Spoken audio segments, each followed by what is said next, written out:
आप सभी पत्रकार साथियों को सबसे पहले जी मैं धन्यवाद कहना चाहूँगा कि आप अपना कीमती समय निकाल कर के आए।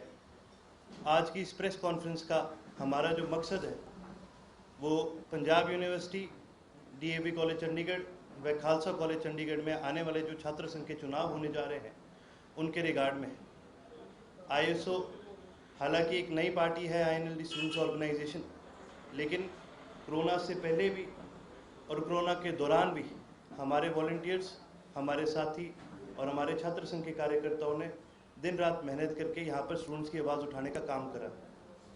इस चीज़ को ध्यान में रखते हुए सबसे पहले जी मैं एक बार आप सभी को इंट्रोड्यूस कराना चाहूँगा।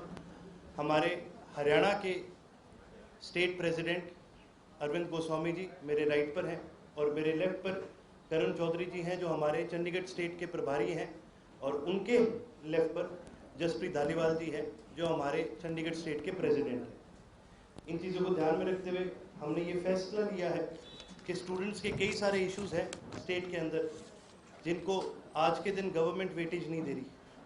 उन मुद्दों को हम 25 तारीख को जननायक चौधरी देवीलाल जी की होने वाली रैली में उठाने का काम करेंगे और वहाँ से पूरे स्टेट भर में एक स्टूडेंट्स के आंदोलन को चलाने का काम करेंगे। उस आंदोलन के तहत कई सारे इश्यूज़ हैं जो आज के दिन चंडीगढ़ में और हरियाणा में स्टूडेंट्स को फेस करने पड़ते हैं। सबसे पहला और एक जो बहुत मेजर इशू हमारे लिए है वो स्टूडेंट्स को सिक्योरिटी प्रोवाइड करना है।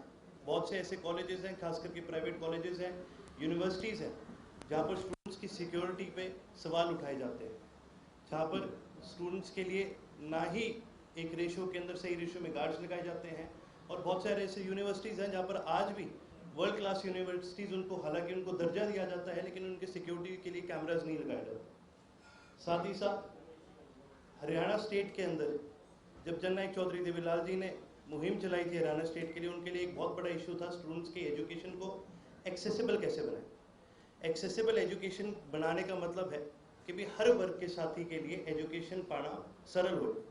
लेकिन जिस प्रकार से हरियाणा स्टेट के अंदर, चंडीगढ़ के अंदर भी जो यूनिवर्सिटी की फ़ीस है उनके अंदर दिन प्रतिदिन बढ़ोतरी जाती जा रही है, जबकि इन यूनिवर्सिटीज़ को गवर्नमेंट फंडिंग भी मिलती है। और उसके अलावा गवर्नमेंट ने यूनिवर्सिटीज़ के अंदर कटबैक करना भी शुरू करा है। तो जहाँ पर एक तरफ कटबैक करना शुरू करा है और दूसरी तरफ इन्होंने फीस के अंदर हाइक करना शुरू करा है। ये दोनों चीज़ें अगर आप देखो तो कोरिलेटेड नहीं है। अगर कटबैक किया है तो यूनिवर्सिटी की जो फीस है वो भी घटनी चाहिए। साथ ही साथ प्लेसमेंट एक्टिविटीज़ हरियाणा में, चंडीगढ़ में किसी भी यूनिवर्सिटी के अंदर कहीं पर भी, खास करके चाहे कुरुक्षेत्र यूनिवर्सिटी की बात करें, एमडीयू की बात करें, पंजाब यूनिवर्सिटी की बात में, यदि कोई कॉर्पोरेट सेक्टर की कंपनीज खुद अपनी तरफ से प्लेसमेंट कैंप्स लगाने का काम करते हैं तो वो तो जा सकते हैं, लेकिन यूनिवर्सिटीज़ की तरफ से कोई भी स्टूडेंट पैनल अपनी तरफ से बाहर से किसी भी कॉर्पोरेट सेक्टर के पैनल्स को नहीं बुला पाते, प्लेसमेंट के लिए उनको नहीं बुला पाता है। ये एक बहुत बड़ा इशू है।